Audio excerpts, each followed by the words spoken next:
안녕하세요 여러분, 스포 없이 책을 추천하는 데이지입니다. 지난주에 읽은 4권의 책들은 배를 미치도록 울리는 책들이었어요. 웃음벨, 눈물벨, 자극벨. 지금 바로 소개하겠습니다. 올해의 고자극 책은 바로 에블린 휴고의 7남편. 이 책을 추천해주신 구독자님 감사 인사드립니다. 사실 그 추천 댓글을 처음 봤을 때 뭐야 구독자님 했었는데 읽자마자 이야기 바로 소개해보자면, 어느 날 무명의 잡지기자 모니크는 편집장으로부터 호출을 받습니다. 야, 다른 기자도 아닌 너랑 에블린 휴고가 인터뷰를 하겠대. 너 무슨 관계야? 빽 있어? 에블린 휴고?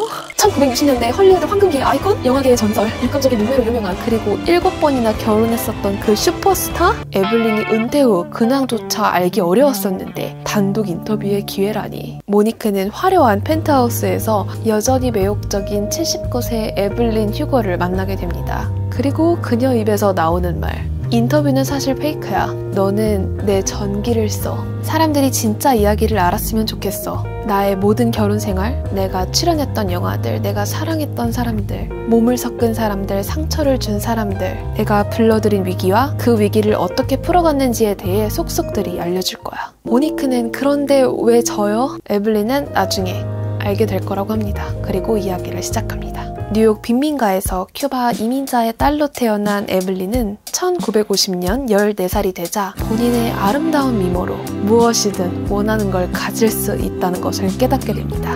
그리고 세상을 떠난 엄마의 꿈이었던 배우가 되기로 결심합니다. 동네에 사는 어떤 남자가 헐리우드가 있는 LA로 이사 간다는 소식을 접수하고 나이를 속여 그를 유혹하여 결혼합니다. 그렇게 LA로 가서 스페인어 억양을 없애고 금발로 염색하고 이후 무려 7번이나 결혼을 하면서 어떻게 그녀의 이름을 날리게 되었는지 드라마틱하고 스캔 가득한 역사를 들려줍니다.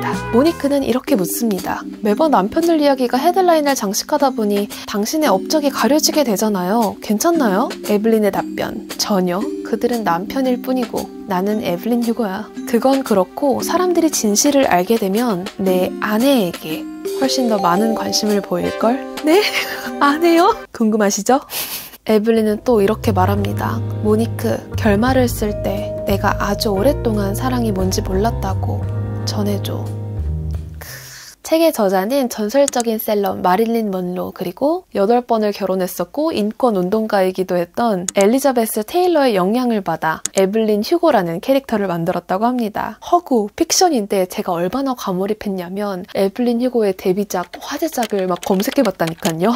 이것은 헐리우드의 막장 드라마이기도 하지만 가슴 찢어지는 셀럽 휴먼 스토리입니다. 너무 재밌게 읽어서 저자분의 다른 책을 찾아보니 데이지 존스 앤 더 식스라는 책이 있더라고요. 데이지와 6남편? 곧 또 읽어보겠습니다. 타임킬링용으로 강추. 다음 책은 6개의 폭력. 학교폭력의 피해자 5명, 그리고 유가족 1명이 쓴 책입니다. 이 책 3장에서는 2011년 학교폭력으로 세상을 등진 권승민 군의 엄마이자 고등학교 교사이기도 한 이지영 님이 글을 쓰셨는데요. 승민의 이야기를 조금 들려드리겠습니다. 승민은 중학교 2학년이 되어 새로운 친구들을 만나면서 컴퓨터 게임을 시작하는데요. 몇몇의 친구들이 아이템을 키워달라고 부탁을 합니다. 그래서 대신 게임을 하다가 이 아이템을 도난당하는 사건이 발생합니다. 그때부터 아이템을 맡겼던 친구들이 금전적인 배상을 하라고 협박을 하고 더 나아가 신체폭력 그리고 언어폭력도 가하게 됩니다. 이후 가족에게도 위해를 가하겠다는 협박을 듣고 승민이는 살던 집에서 뛰어내려 결국 스스로 생을 마감했습니다. 이 책에는 승민이의 유서도 실려 있는데요. 유서 내용에 집 도어 비번을 바꾸라는 얘기가 실려 있어요. 친구들이 집에 들어와서 음식도 먹고 물건도 훔치고 했으니까 꼭 바꿔라. 저는 그 힘든 상황 속에서도 남은 가족들 걱정하느라고 그 비번 바꾸라는 이야기가 너무 마음이 아프더라고요. 그리고 추가로 발견된 유서에서도 도어 비번 이야기가 나옵니다. 죄송해요. 마지막 부탁인데 저희 집 도어키 번호 좀 바꿔주세요. 몇몇 애들이 알고 있어서 제가 없을 때도 문 열고 들어올지도 몰라요. 죄송해요, 엄마. 사랑해요. 먼저 가서 100년이든 1000년이든 기다리고 있을게요. 정말 죄송해요. 마음이 아파서 마음이 너무 아프더라고요. 연예인들의 학교폭력 뉴스도 자주 접하죠. 그리고 우리는 가해자들의 삶을 몰락시키고 비난하는 공개 재판을 자주 열곤 합니다. 제가 집단 사이버 불링, 사이버 레카, 악플러들을 정말 싫어해서 정의를 위해 분노를 내비치는 건 좋으나 너무 폭력에 도취되고 있는 건 아닌가. 학교 폭력을 방지하는 방식이 너 유명해질 수도 있잖아. 그러면 큰일 나. 이런 여론 재판이 최선인가. 그렇게 단순하게 학폭 사태를 바라보곤 했었는데 이 책을 읽고 나서 너무 부끄러워지더라고요. 피해자 인권, 피해자의 회복, 훨씬 중요한 것들을 너무 생각하지 않았다. 학폭 피해자이자 이 책을 펴낸 글 항아리 출판사의 편집장인 이은혜님은 용서에 대해 이렇게 말합니다. 만약 K가 나를 찾아와 용서를 구하고 자신을 받아들이길 원한다면 어떨까? 만약 용서가 그자를 생활 속에 받아들이고 우연찮게 마주칠 수 있음을 뜻한다면 나는 결코 할 수 없다. 내 의도와 달리 가해자의 얼굴과 표정과 말에 노출되어야 한다면 그것도 할 수 없다. 손을 잡으라거나 말 한마디만 나누라고 한다면 뒤돌아 도망칠 것이다.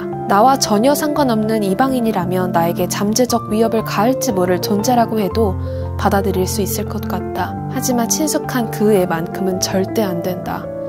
나는 그 애가 마침 내 목숨까지 좌지우지할까봐 겁이 난다. 늘 피해자 인권을 우선시하고 감히 타인의 상처를 축소하지 않겠다 다짐하며 읽었습니다. 좋아하는 은유 작가님이 이 책에 서문을 쓰셨는데요. 일부를 여러분께 읽어드릴게요. 이 책에는 눈을 크게 뜨고 읽어야 할 붕괴의 서사가 담겨있다. 학교폭력 피해를 경험하고 무사히 어른이 된 5사람과 어른이 되지 못한 한 사람의 엄마가 썼다. 아직 학교에 남아있는 어린 자신에게 용기 있게 다가가 스스로 취재한 내용이기에 복구의 서사이기도 하다. 이 책은 6사람의 용기에 비쳤다. 그들이 목소리를 낸 것은 고통으로 우리가 어떻게 연결돼 있는지 보여주기 위해서다. 어디선가 숨어서 울고 있을 많은 승민이들. 상처를 숨기고 등교하는 아이에게 너의 잘못이 아니라며 어깨를 감싸주려는 몸짓이다. 학교 폭력으로 인한 붕괴 그리고 복구의 서사가 담긴 이 책을 여러분께 추천합니다. 다음은 미는 북클럽 선택도서였던 가장 나쁜 일. 젊은 작가 책이면 인덱스 스티커 같고 대낮에 문학 바이브를 느끼며 읽어야 할 것 같은데 이 책은 아닙니다. 되도록 흐린 날, 늦은 시각에 읽길 바랍니다. 왜냐하면 제목처럼 나쁜 일 다음에 나쁜 일, 그 다음에 더 나쁜 일, 무한 굴레, 실종, 납치, 외도, 살인, 자살, 배신, 죽음, 복수 충격적인 전개가 연쇄적으로 우리 주인공 정희 그리고 철식에게 일어납니다. 정희는 3년 전 아이를 잃고 우울증에 시달리고 있는데요. 그래도 어떻게든 살아가려고 면접을 본 어느 날 남편과 함께 귀가하기 위해 그의 회사 앞에서 기다리고 있습니다. 그러고선 남편이 어느 여성과 함께 사라지는 걸 목격합니다. 그러고선 실종됩니다. 또 다른 주인공 철식은 탈북한 군인입니다. 인간답게 살 수 있는 날들만 펼쳐질 것 같았는데 함께 탈북한 아내 로케가 자살을 했다고 합니다. 삶이 다 끝장난 줄 알았는데 목격자가 나타납니다. 로케가 한강에 빠질 때 다른 남자와 함께였다고요. 그리고 그 남자는 살았다고요. 그 남자가 과연 로케를 죽인 걸까요? 그리고 그 남자는 앞서 소개한 정희의 남편입니다. 저는 스릴러를 읽을 때 얼마나 찝찝하고 눅눅하고 안 좋은 기분들이 거미줄처럼 저를 확 감싸다가 얼마나 화끈하고 깔끔하게 딱 떨어지는지, 또 얼마만큼의 비규칙적인 심장 펌프질로 온몸의 혈관이 확장되는 느낌을 상상하는가. 이런 기준으로 좋고 나쁨을 판단하곤 하는데요. 분명히 기준이 어느 정도 충족되긴 했으나 빌런들이 좀 아쉬웠습니다. 뻔한 K-드라마 빌런들? 그래도 다행히 나쁜 일이 계속 벌어진 우리 주인공들의 심리 묘사는 문학 한 방울이 너무 잘 들어갔다. 스릴러이면서도 문학적인 게 이 책의 매력 포인트다. 갑자기 책 속의 책 추천 코너? 비슷하게 찝찝함이 기저에 깔려있으면서 문학적으로도 너무 훌륭한 스릴러. 파과, 7년의 밤, 그리고 침입자들. 별 5개 추천합니다. 책 가장 나쁜 일의 매력 포인트, 문학적이다를 조금 살펴보자면 나쁜 일을 계속 당하는 정희는 이렇게 말합니다. 삶이 아직도 보고 싶지 않은 속살을 드러내가며 그녀에게 뭔가를 가르쳐줬다. 이건 몰랐지? 이것도 몰랐을 거야.